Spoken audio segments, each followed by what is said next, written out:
Hello नमस्कार दोस्तों, मैं आज आपके लिए लेकर आया हूँ यहाँ पर जो हम 40 डे में जो सीरीज चलाई थी मैंने 15 क्वेश्चन पर डे की और 40 दिन में हम यहाँ पर एग्ज़ाम क्रैक करने वाले हैं, ये आपको पता है।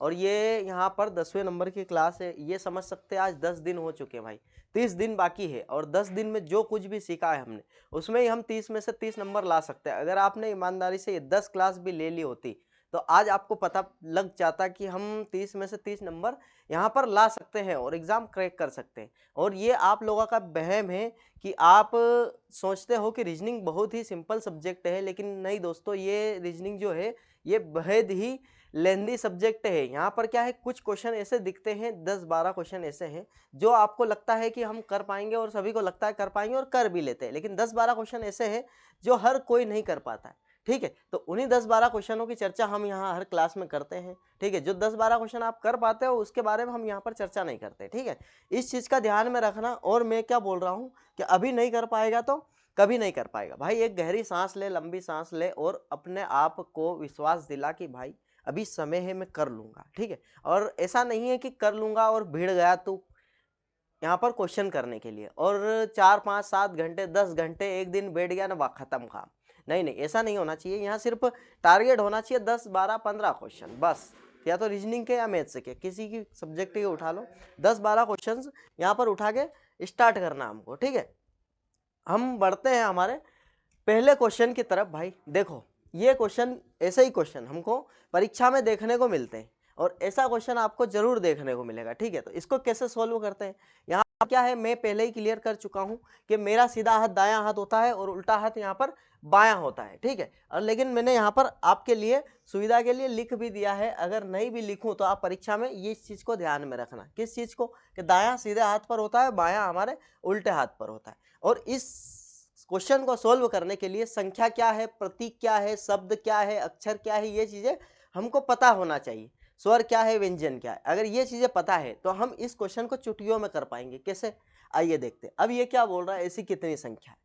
अब क्या बोल रहा है कि नंबर्स की बात कर रहा है। क्या, ऐसी कितनी संख्या है, बाएं से दाएं की तरफ बात कर रहा है। ठीक है, जिनके ठीक पहले एक संख्या है, मतलब इसके पहले भी एक संख्या है, नंबर है, और उसके ठीक बाद यहाँ पर एक प्रतीक है, सिंबल है। ठीक है, तो हमको क्या ढूंढना है, ये पैटर्न ढूंढना है। इस सीरीज के अंदर 2 नंबर होंगे और एक सिंबल होगा। कहाँ पर देखो, ये 2 नंबर एक सिंबल, ये एक। ठीक है, ये 2 नंबर एक सिंबल, ये 2। ठीक है, उसके बाद 2 नंबर लगातार, ये 2 नंबर और एक सिंबल, ये तीसरा। ठीक है, उसके बाद कोई दिख रहा है क्या, नहीं। तो यहाँ पर उत्तर क्या होने वाला है भाई, ये था ऑप्शन नंबर बी यहाँ पर करेक्ट होने वाला। देखिए कितना आसान था, लेकिन देखने में लग रहा था बहुत ही हैवी है, लेकिन क्वेश्चन ऐसे ही होते हैं। ठीक, ठीक है साहब। और उसके बाद नेक्स्ट क्वेश्चन की तरफ बढ़ते हैं। अब नेक्स्ट क्वेश्चन हमारे पास इनइक्वलिटी का क्वेश्चन है। क्या है, इनइक्वलिटी का। अब इनइक्वलिटी के क्वेश्चन को कैसे देखते हैं हम, ये बोल रहा है ए के बराबर में टी है, तो ए और टी को देखेंगे हम। क्या आपको दिख रहा है ए के बराबर में टी, नहीं, बिल्कुल भी नहीं दिख रहा। क्या नहीं दिख रहा, ए के बराबर में टी नहीं दिख रहा हमको। ठीक है, यहाँ पर क्या ये सिंबल आ गया, मतलब ए टी से बड़ा भी हो सकता है, इसके बारे में अभी हम कुछ नहीं बोल सकते। आर एक्स से बड़ा है, तो आर कहाँ है और एक्स कहाँ है, ये आर एक्स से बड़ा है भाई, बिल्कुल ये बराबर है। उसके बाद ये बड़ा है, तो ये हम लगा देंगे ऑप्शन नंबर 2। और क्या है यहाँ पर, केवल निष्कर्ष 2 सत्य है, ये ऑप्शन नंबर 2 करेक्ट होने वाला है। जो बी है ऑप्शन हमारा, ये सही ये गलत है, ये हम बोल सकते हैं कि हो सकता है, लेकिन नहीं, ऐसा संभावना पे नहीं जाना। अगर संभावना पूछे तो हम इसको करेक्ट करेंगे, नहीं तो इसको गलत कर देंगे। अब देखिए क्वेश्चन, भाई क्वेश्चन ही पूरे पेज पर भर चुका है, मैं करूंगा कहाँ सोल्व, लेकिन देखते हैं फिर भी। अब क्या बोल रहा है, P Q R S T U V, ये 7 व्यक्ति एक पंक्ति में उत्तर की ओर उन्मुख होकर खड़े हैं। जरूरी नहीं कि इसी क्रम में टी के दाएं से दूसरे स्थान पर कौन खड़ा है। अब टी के दाएं से दूसरे स्थान पर ये क्वेश्चन पूछा है हमको और 7 व्यक्ति है, तो इसको कैसे सोल्व करेंगे। देखो, ये बोल रहा है यू दाएं छोर से तीसरे स्थान पर और आर के बाएं से दूसरे स्थान पर खड़ा है। यू दाएं छोर से तीसरे स्थान पर, मान लो 7 व्यक्ति, 1 2 3 4 5 6, ये 7 व्यक्ति हो गए। ठीक, अब बोल रहा है यू दाएं छोर से, दाया बाया मैंने पहले ही क्लियर कर चुका हूँ, उधर की साइड दाया है, तो दाएं छोर से तीसरे स्थान पर ये यू यहाँ आ गया। ठीक है, और आर के बाएं से दूसरे स्थान पर, ये आर के बाएं से, आर का बायां इधर की साइड होने वाला ये आर, ये आर यहाँ फिक्स हो गया। ठीक है, एक लाइन से हमको सिर्फ 2 मेंबर यहाँ पर बिठा पाए हम, और दूसरी लाइन पड़े अगर क्यू टी के ठीक दाएं खड़ा है, क्यू पी के बाएं से दूसरे स्थान पर है। ठीक है, ये बोल रहा है कि क्यू टी के ठीक दाएं, क्यू टी के ठीक दाएं, क्यू पी के बाएं से दूसरे स्थान, पी के बाएं से दूसरे स्थान पर, मतलब ये। अब इसको यहाँ पर कैसे क्या फिट कर पाएंगे, ये चीजें देखना है हमको। क्या देखेंगे भाई, लेकिन क्वेश्चन देखो हमसे, क्वेश्चन क्या पूछा, टी के दाएं से दूसरे स्थान।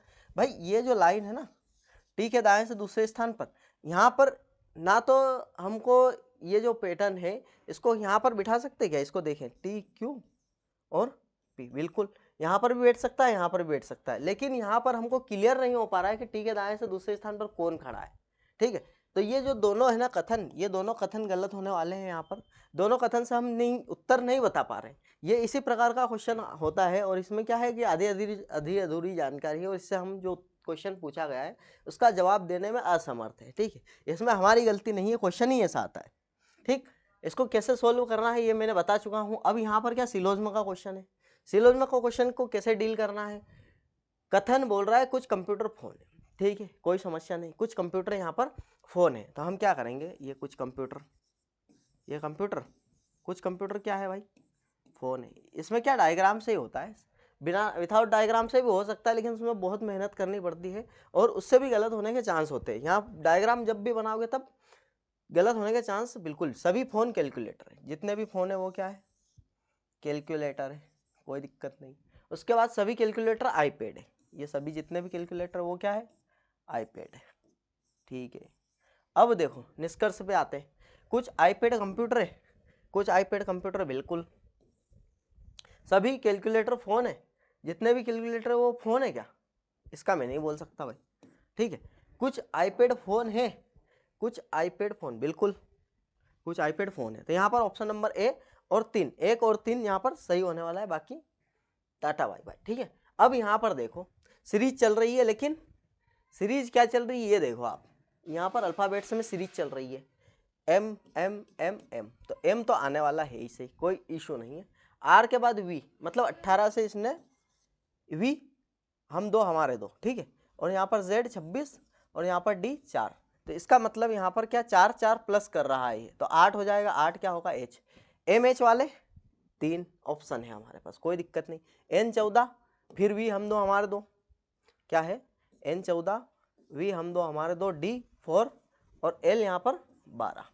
यहाँ पर मेरे को दिखाई दे रहा है 8 प्लस कर रहा है, कितने, यहाँ पर भी 8 प्लस करा इसने, ठीक है, यहाँ पर भी 8 इसने प्लस करा, तो हम यहाँ पर भी 8 प्लस कर देंगे। 4 में एल, अच्छा एल में 12 में 8 अगर प्लस करेंगे तो 20, तो 20 का क्या होता है यहाँ पर T20, MHT भी, ठीक है। लास्ट वाला भी देख ही लेते, ई से यहाँ पर 5 से 17 कर दिया इसने, और यहाँ पर 19 से 5 कर दिया, कोई इशू नहीं है। G7, अब 7 से 19 अगर कर रहा है ये, तो क्या समझ में आ रहा है आपको, 7 से 19 करा तो बहुत ज़्यादा यहाँ पर डिफरेंस यहाँ से निकल पाएगा। 12, यहाँ पर क्या 12 प्लस कर रहा है भाई, अब 17 में 12 प्लस करूँगा मैं तो कहाँ जाएगी, 17 और 26 के 6 होते हैं 3, 9, अब 26 तक पहुँचने के लिए 9 हो जाएंगे, बचेंगे कितने, 3, तो 3 से हम कहाँ पर पहुँच पाएंगे, सी पर, तो ये HMTC कहाँ पर दिख रहा है, HMTC, ये ऑप्शन नंबर ए करेक्ट होने वाला है। ठीक है, इस प्रकार के अच्छे अच्छे लॉजिक यहाँ पर मैं लेकर आया हूँ, कॉन्सेप्ट लेकर आया हूँ, वैसे कॉन्सेप्ट लेकर आया हूँ जो एग्जाम में पूछे जाएंगे, ना कि यहाँ से आप आसानी से साधारण तरीके से कर पाओ, ऐसे लॉजिक में यहाँ पर लेकर नहीं आया हूँ, कॉन्सेप्ट लेकर नहीं आया हूँ। ठीक है, और ये बराबर आपको बहुत ही हेल्पफुल रहेंगे परीक्षा में। ठीक है, और अगर कंटेंट बेस्ट लग रहा हो तो लाइक शेयर सब्सक्राइब करते रहिए दोस्तों, और अपने जो दोस्तों है और जो पढ़ने वाले हैं बच्चे हैं उनके तक भेज दीजिए ये वीडियो, बाकी तो कोई समस्या नहीं। अब देखिए एक क्वेश्चन में ऐसा लेकर आया हूँ जो आप देख करके सोचेंगे समझेंगे इसको तो आप इसको नहीं कर पाओगे, क्या ये चैलेंज है मेरा, इसको नहीं कर पाओगे, समझ ही नहीं पाओगे किस प्रकार का, एक अलग ही प्रकार का पैटर्न फॉलो कर रहा है। अगर एग्जामिनर ने ऐसा क्वेश्चन धर दिया आपके सामने तो आप धरे के धरे रह जाओगे, और एग्जाम यहाँ पर एग्जाम में फेल होने वाले हो भाई, और अगर आपने जबरदस्ती कर भी दिया तो -1/3 हो जाएगा, ठीक है, यहाँ पर नंबर कटने वाले हैं। अब देखो ऐसा क्वेश्चन, इसमें आखिरकार लॉजिक जो लग रहा है वो लग कैसा रहा है और पैटर्न कैसा फॉलो कर रहा है, ये चीजें देखिए आप। यहाँ पर ये देखो BLX, ठीक, यहाँ पर G और R, देखिए एक विशेष प्रकार का पैटर्न यहाँ पर फॉलो हो रहा है। ये देखिए B से G कैसे किया होगा, +5, G से L करा इसने +5, L से R करा इसने +5, R से X करा इसने +5। देखिए अब ये कौन सोच सकता है मेरे भाई, कौन सोच सकता है बताओ, कोई सोच सकता है क्या है? यहाँ पर इसने क्या करा है, अगर देखें हम तो B के बीच में G रख दिया, फिर L रख दिया, फिर R रख दिया, फिर X रख दिया, और इसमें क्या है +5 +5 +5 +5 का यहाँ पर पैटर्न फॉलो कर रहा है। अब यहाँ यहीं ऐसे ही हम देखेंगे, H के बाद क्या है, H के बाद +5 करेंगे, 8 में 5 जोड़ेंगे हम तो 13, 13 क्या है, मेरा 13, कोई दिक्कत? अब मेरा 13 हो गया, उसके बाद ये N तो आने वाला है ही सही, ठीक, लेकिन यार मेरे भाई ये चीजें देखना है हमको कि जो मेरा 13 है ये यहाँ आने वाला है, कहाँ आने वाला है, यहाँ। ये देखो आप H, N और B, ठीक है, यहाँ पर H में 8 जोड़ेंगे, अगर हम 5 जोड़ेंगे मान लो, तो क्या होने वाला है, H के बाद 8 5 8 5 13, ये M आ गया, ठीक। लेकिन यार ये चीजें आप देखिए कि यहाँ पर इस प्रकार का जो पैटर्न मैं बता रहा हूँ और ये जो फॉलो कर रहा है, B G7, 7 के बाद L12, बिल्कुल, L के बाद R, तो ये देखना है हमको, ऑप्शंस पे जाना है, यहाँ पर और कुछ पैटर्न फॉलो कर रहा होगा ये देखना हमको, ठीक है। जो हमने अभी पैटर्न जो डिकोड किया है वो यहाँ पर फॉलो नहीं कर रहा है, क्या नहीं कर रहा है, फॉलो नहीं कर रहा है, ठीक है। क्या समस्या आ रही है, हाँ ठीक है। अब हमको यहाँ पर इसको पकड़ना है और एक एक देखना है कि क्या N, ठीक है, इसको KR को देखते रख के, KR को यहाँ पर क्या है 8 से 11 कर रहा है, ठीक है, मतलब +3 कर रहा है, क्या यहाँ भी +3 कर रहा है, 11 से 14, बिल्कुल +3 कर रहा है, 14 से यहाँ पर R 18 है, ये इसका मतलब मेरे भाई +4 कर रहा है। तो ये चीज़ें यहाँ पर नहीं, ये लॉजिक नहीं लग रहा है, ठीक है। अब दूसरा नेक्स्ट देखते हैं हम, ये तो कैंसिल हो गया, फर्स्ट वाला हमारा कैंसिल हो गया। अब क्या है कि पैटर्न इसी प्रकार से फॉलो कर रहा है, लेकिन क्या फॉलो कर रहा है ये चीज़ें देखना है, ठीक है। 8 से 4 इसने प्लस किया, फिर यहाँ पर L12 14 + 2 करा, मतलब ये भी कैंसल, ठीक। उसके बाद R के देखते हैं, H से R पे गया ये, तो इसका मतलब 8 और R 18 होता है यहाँ पर, नहीं इसको देख लेते हैं, क्या है R 18 और K यहाँ पर 11, ठीक।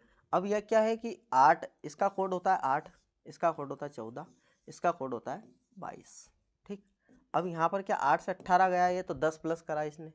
अब यहाँ पर वापस आने के लिए यहाँ पर 4 माइनस कर रहा है, लेकिन ये इस प्रकार का पैटर्न तो कहीं से कहीं हमको दिख नहीं रहा है। अब JS लास्ट बचा है हमारा, इसको हम एक बार देख लेते हैं, नहीं तो फिर इसको समझेंगे हम क्वेश्चन को, या तो हमसे मिस्टेक हो रही होगी या फिर कुछ गड़बड़ होगा इसमें ऑप्शंस में, ठीक है। अब यहाँ पर H से 8 से 10 पे ले गया ये, कोई इशू नहीं है, 10 से 14 पे ले गया ये, ठीक है। 14 से यहाँ पर फिर लेकर आया हमारे पास NS, 14 से 19 पर लेकर आया है, तो इसका मतलब 14 से 19 पर लेकर आया है, तो क्या समझे हम, 14 19 5 +5 करा इसने, कोई दिक्कत नहीं है। और यहाँ पर S से V पे, मतलब 19 से 22, मतलब +3। देखिए भाई साहब, क्या समझ पा रहे हैं हम इस क्वेश्चन को देखकर, या तो इसमें पैटर्न तो 100% यही फॉलो होने वाला है, ये मुझे पता है, ठीक है। अब इसमें या तो ऑप्शंस मैंने कुछ कंटेंट बनाने में ऑप्शंस कुछ गलत रख दिए होंगे, और या तो फिर कुछ मिस्टेक होने का तो कोई चांस ही नहीं है यहाँ पर, ठीक है। तो इसको हम नेक्स्ट क्लास में मैं इसको व्यवस्थित तरीके से बता दूंगा, कोई समस्या नहीं है, ठीक है। नेक्स्ट क्लास में देखते हैं इसको। आइए क्वेश्चन नंबर हम आगे की तरफ बढ़ते हैं। क्या है कि यहाँ पर कुछ समस्या आ जाती है, कंटेंट राइट करने में समस्या आ जाती है, तो वो क्या है कि कुछ इधर उधर हो गया होगा, बाकी क्या है पैटर्न वही फॉलो होने वाला है। ठीक है, आप पैटर्न को देखिए, आपको कोई मतलब नहीं होना चाहिए उस चीज से। अब देखिए, एक तार्किक क्रम में निम्नलिखित शब्दों के क्रम को इंगित करने वाले सही विकल्प का चयन किया। अब देखिए यहाँ पर क्या है कि सबसे पहले इसमें क्या है, ऐसे क्वेश्चन में सबसे पहले क्या परिणाम, परीक्षा, मूल्यांकन होता है या पुनर्मूल्यांकन होता है या अध्ययन होता है। तो यहाँ पर ये देखना है हमको कि सबसे पहले क्या होता है यहाँ पर। तो सबसे पहले मेरे भाई, सबसे पहले यहाँ पर अध्ययन होता है। क्या होता है? अध्ययन। ये 5वें नंबर, ठीक है, ये 5-2 में है। उसके बाद अध्ययन के बाद यहाँ पर होता है परीक्षा, फिर दूसरे नंबर पर आ गए, कोई दिक्कत नहीं। परीक्षा के बाद यहाँ पर आता है जो परिणाम है वो आता है। परिणाम नहीं आ रहा है भाई, परिणाम या तो मूल्यांकन होगा या फिर पूर्व मूल्यांकन। पहले मूल्यांकन, सॉरी भाई साहब, यहाँ पर परिणाम नहीं आएगा, यहाँ पर मूल्यांकन होगा। क्या होगा? मूल्यांकन।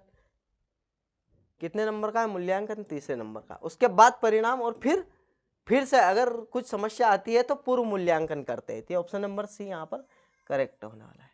ठीक है, अब क्या है कि इसमें थोड़ा बहुत नॉलेज भी होना चाहिए।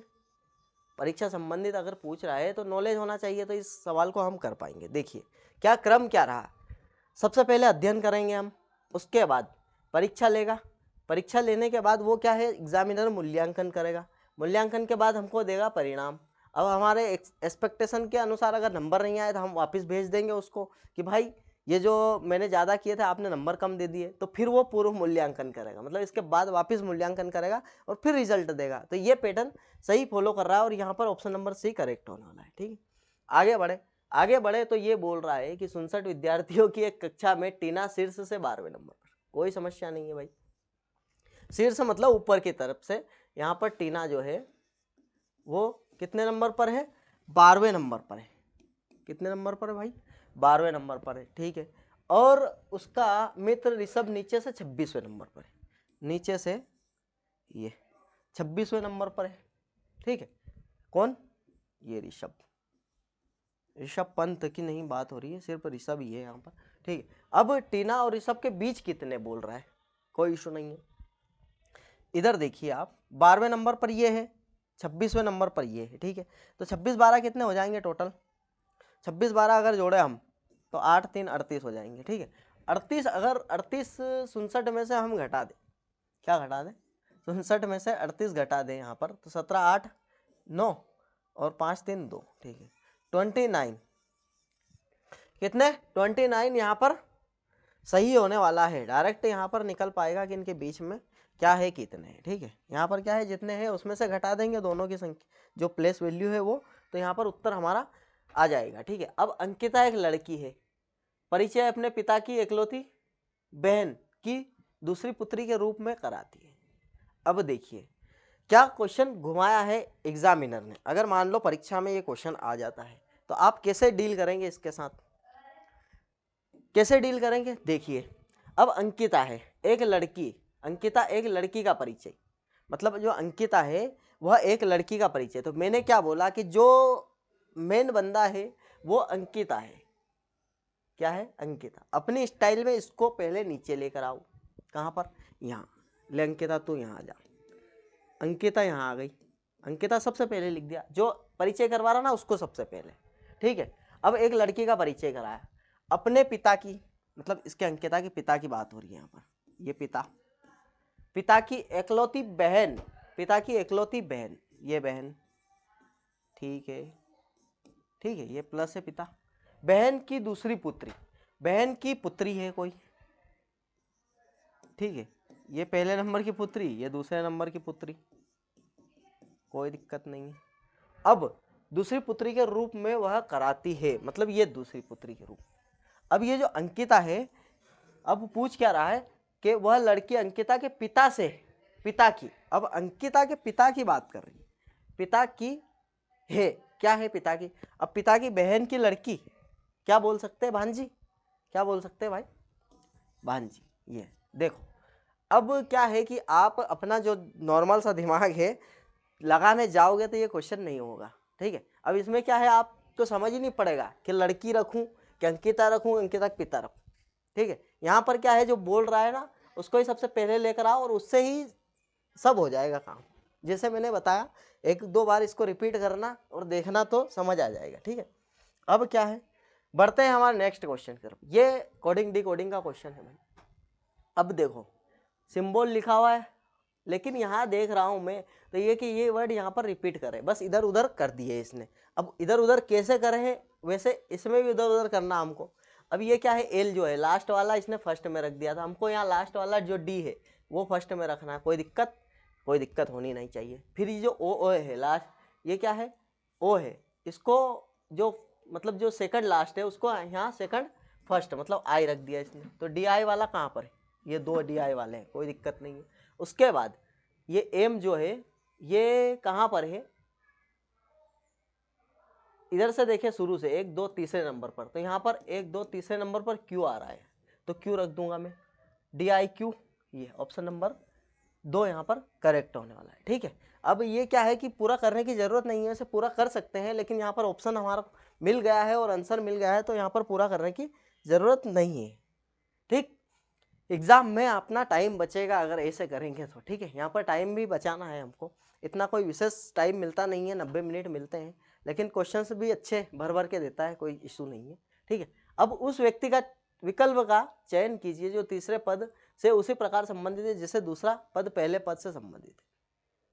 अब देखिए इसमें लाजवाब इसने कंटेंट दिया है और कॉन्सेप्ट लगाया, ऐसा कॉन्सेप्ट लगाया है जो आम स्टूडेंट है, जो नॉर्मल स्टूडेंट है, वो तो बिल्कुल इसको डिकोड कर ही नहीं पाएगा। देखिए क्या समझ पा रहे हो भाई, 64 से इसने 80 बना दिया, तो 144 से क्या बन जाएगा, इधर देखिए ऑप्शन की तरफ 170 बन जाएगा कि 120 240 360। लो समझ पा रहे हो, कुछ देख के क्या लग रहा है, देख के कुछ नहीं लग रहा है भाई। यहाँ पर मैं बताने वाला हूँ कि इसमें क्या कॉन्सेप्ट लगने वाला है, क्या लॉजिक लगने वाला है, ये लॉजिक आपको सीखना है। ठीक है, ऐसा नहीं है कि मैंने जो लॉजिक बता दिया और इससे रिलेटेड कोई लॉजिक एग्जाम में आ गया तो आप नहीं कर पाओ।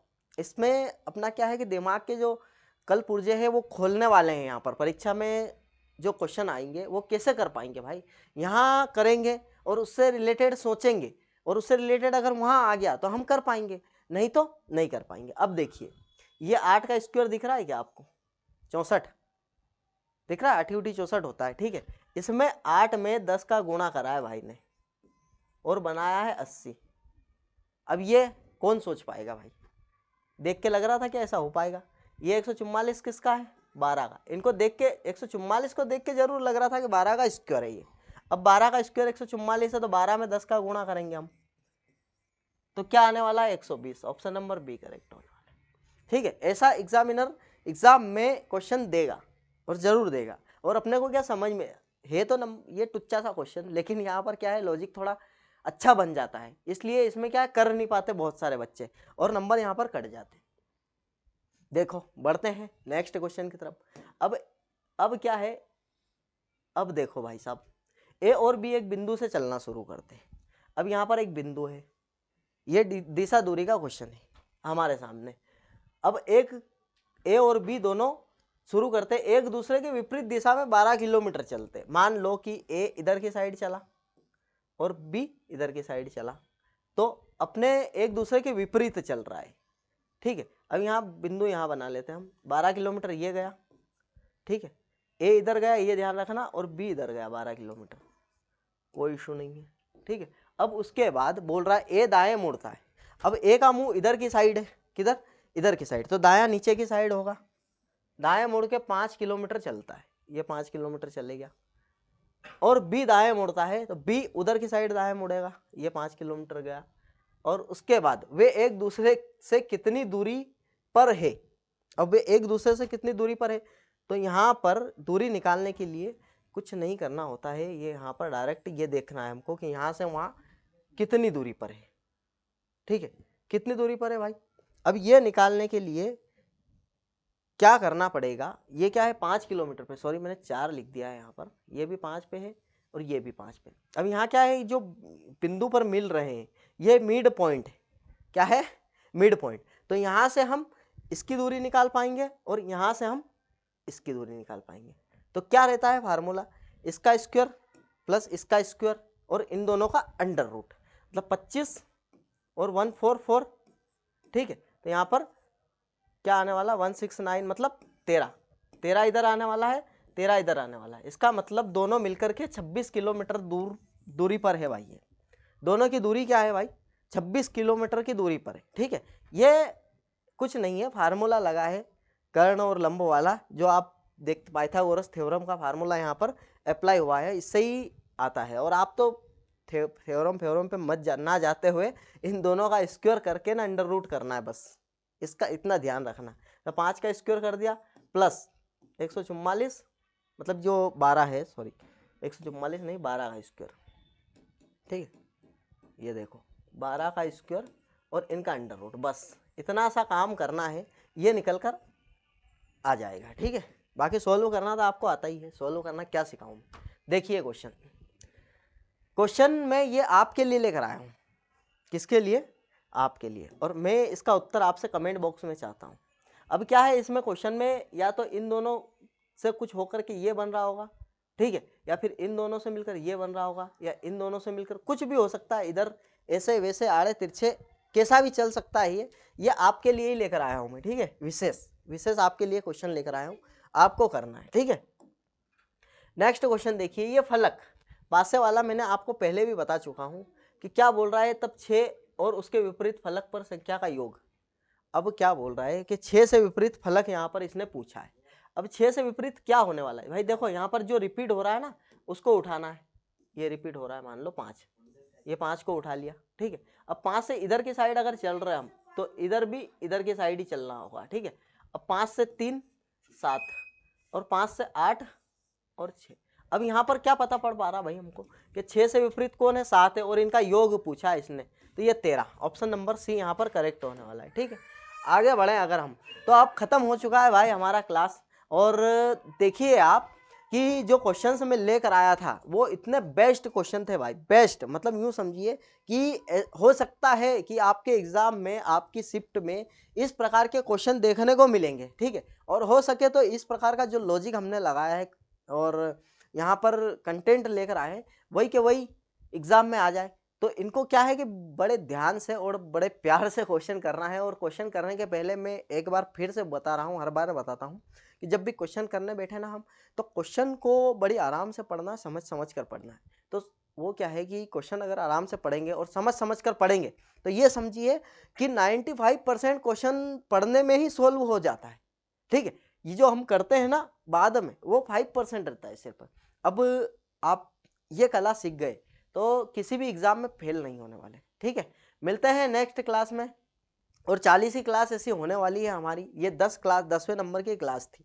ठीक है, अब आगे 30 क्लास और आने वाली। अब ये सोचिए आप कि 15-15 करके हम यहाँ पर 40 दिन अगर करते हैं, तो 15 चौक 60, 600 क्वेश्चन होने वाले हैं मेरे भाई। कितने, 600 क्वेश्चन। 600 क्वेश्चन काफ़ी है एनटीपीसी की एग्जाम निकालने के लिए, और 40-30 में से 30 नंबर लाने के लिए। बस आपको कंटिन्यू करना होगा काम। ठीक है, इस बात का ध्यान रखना। मिलते हैं नेक्स्ट क्लास में।